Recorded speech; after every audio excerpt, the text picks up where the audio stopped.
looking at the plug. Ooh, you're contagious. Touch me, baby. Busted. It's 2 o'clock in the morning. Where you been? Baby, didn't you get my tune? Everybody that I talked to tonight said you were the ones they wanted to meet.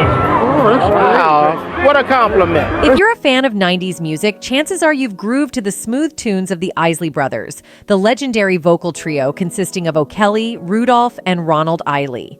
Their career spanned over 7 decades, making them one of the most influential groups in the history of popular music. However, like any journey, the Isley Brothers had their fair share of highs and lows. From the tragic loss of a member to legal battles among the brothers themselves, they experienced the full spectrum of life's challenges. Among the brothers, Ronald Isly, the youngest of the trio, faced perhaps the toughest times. Despite being the main lead vocalist and enjoying success with the Isley Brothers, he eventually found himself struggling to make ends meet. Even with a stint in solo music that garnered some success, Ronald's fortunes took a drastic downturn. In a surprising turn of events, Ronald Isly faced financial ruin when he was convicted of tax evasion in 2006.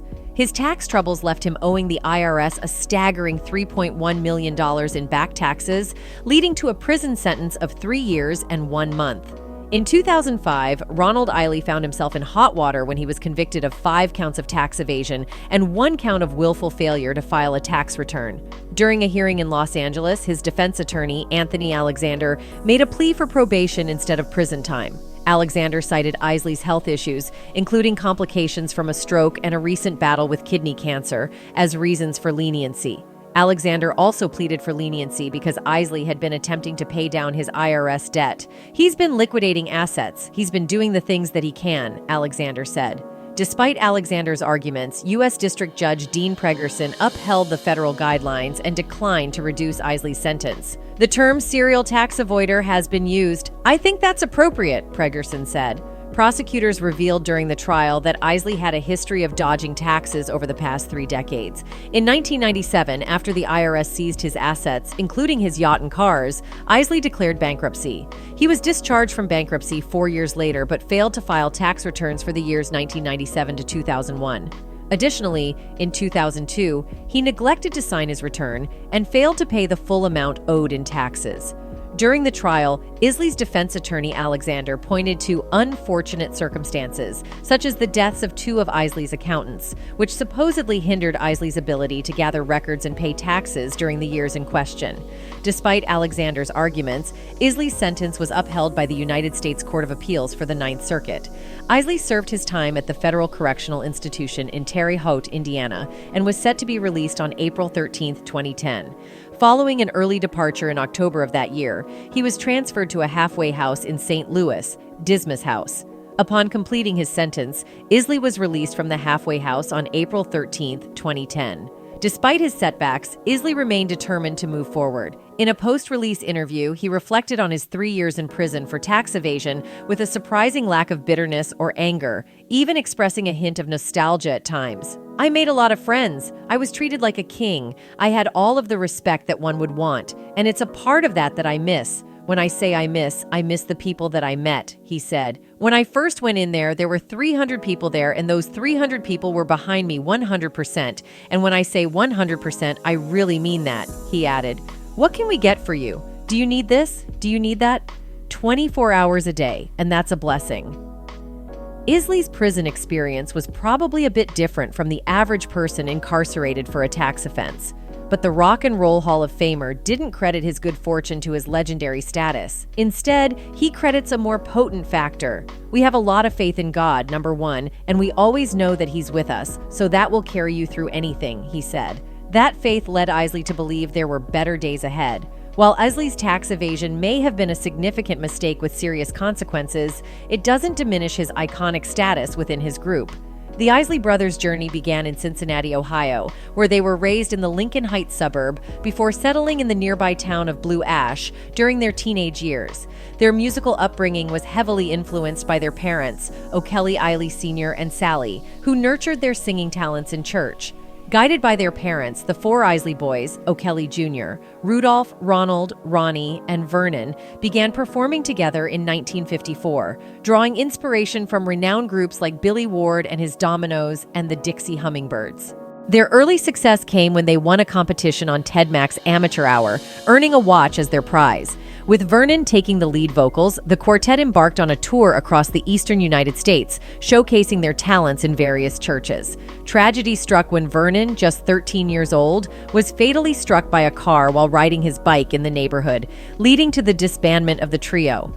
Despite the devastating loss, the remaining brothers eventually regrouped, with Ronnie assuming the lead vocal position. Encouraged by their parents, they decided to pursue a career in popular music and relocated to New York City in 1957. Through connections with Richard Barrett, they were introduced to various record producers, leading to their first recordings with George Goldner for labels like Teenage, Cindy, and Mark X. Although their early songs like Angels Cried and The Cow Jumped Over the Moon achieved regional success, it wasn't until they signed with RCA Records in 1959 that they began to gain wider recognition. Their breakthrough came with their original composition, Shout, which blended gospel vocals and doo-wop harmonies, inspired by a club performance covering Jackie Wilson's Lonely Teardrops. While the original version of Shout reached modest success on the Billboard Hot 100, peaking at number 47, it sold over 1 million copies and earned the group a gold disc from the RIAA, laying the foundation for their illustrious career ahead. Following their departure from RCA Records in 1961, the Isley Brothers sought new opportunities and eventually signed with Scepter Records. It was with Scepter that they achieved their first significant success, as in 1962, they scored their inaugural top 40 hit with Twist and Shout, a song penned by Burt Burns. Twist and Shout reached number 17 on the Hot 100 chart and soared to number 2 on the R&B chart, enjoying a remarkable 19-week stint on the charts. Interestingly, Burns had produced the song to teach the then-struggling producer Phil Spector how to craft a hit. Despite this initial success, the Isley Brothers continued to face challenges in the music industry. In 1964, they made a strategic move by establishing their own record label, T-Neck Records, relocating their operations to New Jersey. However, their early recordings under T-Neck failed to make a significant impact. During this period, the Isley Brothers collaborated with the legendary guitarist Jimi Hendrix, who joined their band as lead guitarist. Hendrix's involvement resulted in the recording of Testify and Move On Over and Let Me Dance, both featuring his distinctive guitar work. Despite Hendrix's contributions, neither song achieved chart success, and Hendrix parted ways with the Isleys in 1965. Undeterred, the brothers signed with Motown Records in pursuit of greater success. In early 1966, they released This Old Heart of Mine Is Weak for You, their second top 40 hit single. While their recordings with Motown showed promise, the Isley Brothers struggled to replicate their initial success. Disappointed with the lack of follow-up hits, they parted ways with Motown in 1968, continuing their quest for musical excellence elsewhere. In 1969, the Isley Brothers made a triumphant return with the revival of their T-Neck label, striking a distribution deal with Buddha Records. Their comeback was marked by the release of It's Your Thing in February 1969, a groundbreaking track that showcased the debut of Ernie Isley on bass. The song skyrocketed to success, hitting number 2 on the Hot 100 chart and claiming the number 1 spot on the R&B chart.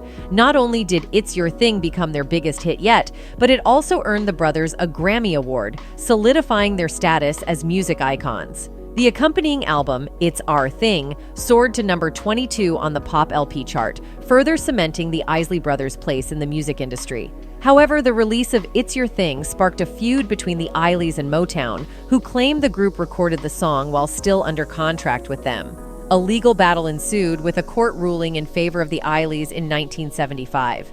In June 1969, the brothers captured lightning in a bottle by independently recording their electrifying concert at Yankee Stadium. The resulting live album, Live at Yankee Stadium, showcased an impressive lineup of artists and was later accompanied by a documentary titled It's Your Thing, which hit theaters in August 1970. As the 1970s unfolded, the Isley Brothers welcomed younger siblings Ernie and Marvin, as well as brother-in-law Chris Jasper, into the fold. This expansion of the band's lineup injected new energy into their music, as evidenced by their 1971 album, Givin' It Back. This project saw the Isleys putting their unique spin on rock classics, infusing them with funk and gospel influences.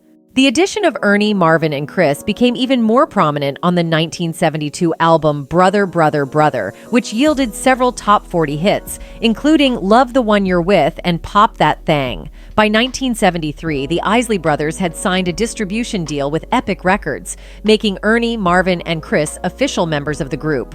In the same year, the Isleys released 3+3, a groundbreaking album that showcased their versatility by blending hard rock, folk rock, funk, and soulful balladry. The album's standout tracks, including the top 10 hit That Lady and a chart-topping cover of Summer Breeze, propelled the Isley Brothers to new heights of fame, ultimately selling over 2 million copies and solidifying their status as music legends. In the years following their earlier successes, the Isley Brothers continued to make waves in the music industry with a string of hit albums and chart-topping singles. Their album Live It Up, released the following year, achieved platinum status, further solidifying their position as music icons. However, it was in 1975 that the Isley Brothers reached new heights of success with the release of The Heat Is On. This album featured iconic hits like Fight the Power and For the Love of You, propelling it to the top of the pop LP chart and earning double platinum status with over 2 million copies sold. This marked a significant milestone for the Isley Brothers, cementing their status as one of the most influential groups of their time. Their subsequent albums, including Harvest for the World 1976, Go for Your Guns 1977, and Showdown 1978, all achieved platinum status and produced several chart-topping singles across pop and R&B charts. By 1979, with the release of Winner Takes All, the Isley Brothers began incorporating disco and quiet storm music into their repertoire, showcasing their versatility and adaptability as artists. However, despite their continued success, the Isley Brothers faced challenges including financial struggles and creative difficulties. In the aftermath of their album Between the Sheets, 1983, Ernie, Marvin, and Chris departed from the group to form Isley Jasper Isly, achieving success with hits like Caravan of Love. In 1985, tragedy struck the Isley family with the passing of O'Kelly Isly due to a heart attack while battling cancer. Despite this loss, Ron and Rudy continued to carry the torch for the Isley Brothers, releasing albums like Masterpiece, 1985, Smooth Sailin', 1987, and Spend the Night, 1989. In the 1990s, Ron put the group on a brief hiatus to pursue solo endeavors, but later revived the group in 1991 with the return of Ernie and Marvin. This marked a new chapter for the Isley Brothers, leading to the release of albums like Tracks of Life, 1991, and collaborations with artists like R. Kelly on hits like Down Low, Nobody Has to Know, 1996. Throughout the years, the Isley Brothers faced personal challenges, including Marvin's health struggles due to diabetes, which led to the amputation of both his legs in 1996. Despite these hardships, Ron and Ernie continued to thrive as a duo, releasing successful albums like Eternal, 2001, and Body Kiss, 2003, which topped the Billboard 200 chart.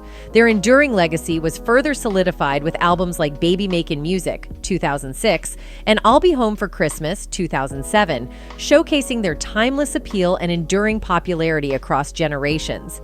In 2007, the Isley Brothers faced a setback when Ron Isley was sentenced to 3 years in prison for tax evasion. However, he was released in 2010. Tragically, in June of the same year, the youngest brother, Marvin Isley, passed away in Chicago after a long battle with diabetes. During the group's hiatus, Ernie embarked on tours as part of the Experience Hendrix Concert Festival, while Ron released his debut solo album, Mr. I, in 2010. The following year, Ron and Ernie reunited and resumed performing together. Over the years, the Isley Brothers' influence extended beyond their own music. In 1993, their song Footsteps in the Dark was sampled by Ice Cube for his hit single It Was a Good Day. Similarly, in 1994, the Notorious Big sampled their track Between the Sheets for his song Big Papa. Their music continued to inspire artists across genres, with Aaliyah covering At Your Best, You Are Love on her debut album, and Gwen Stefani sampling Between the Sheets for her song Luxurious. Following the breakup of Isley Jasper Isly in 1987, Chris Jasper pursued a solo career, releasing multiple albums and establishing his own record label, Gold City Records. He has remained active in music production and performance, emphasizing themes of education, love, and social consciousness in his work. In recent years, Jasper has released several albums including Inspired, By Love, By Life, By the Spirit, 2013, and The One, 2014, showcasing his soulful R&B and funk style. In 2017, Ernie and Ronnie Isley teamed up with guitarist Carlos Santana to release Power of Peace, demonstrating their enduring musical versatility. In recognition of their contributions to R&B and pop music, the brothers received the National R&B Music Society's Lifetime Achievement Award in 2019, along with proclamations from the city of Atlantic City.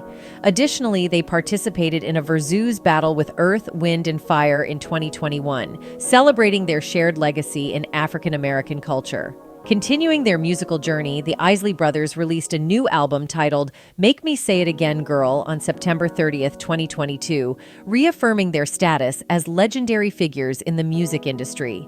More drama unfolded within the Isly family when Rudolph Isley filed a lawsuit against his younger brother, Ronald Isley, concerning the trademarks associated with their iconic music group, the Isley Brothers. According to legal documents obtained by TMZ, the 83-year-old Rudolph alleged that Ronald engaged in business dealings without his knowledge, resulting in financial losses for him.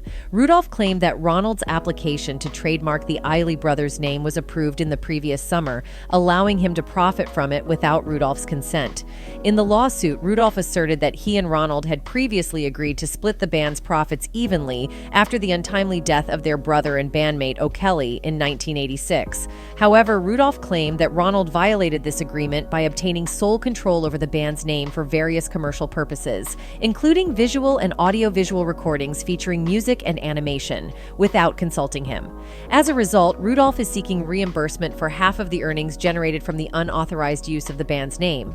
Additionally, he is asking the judge to reinstate his 50% share in the revenue generated by the Isley Brothers. Despite the ongoing legal dispute between the brothers, their contributions to music and their lasting impact on the industry will always be remembered and cherished. That's it for today. Until next time, bye.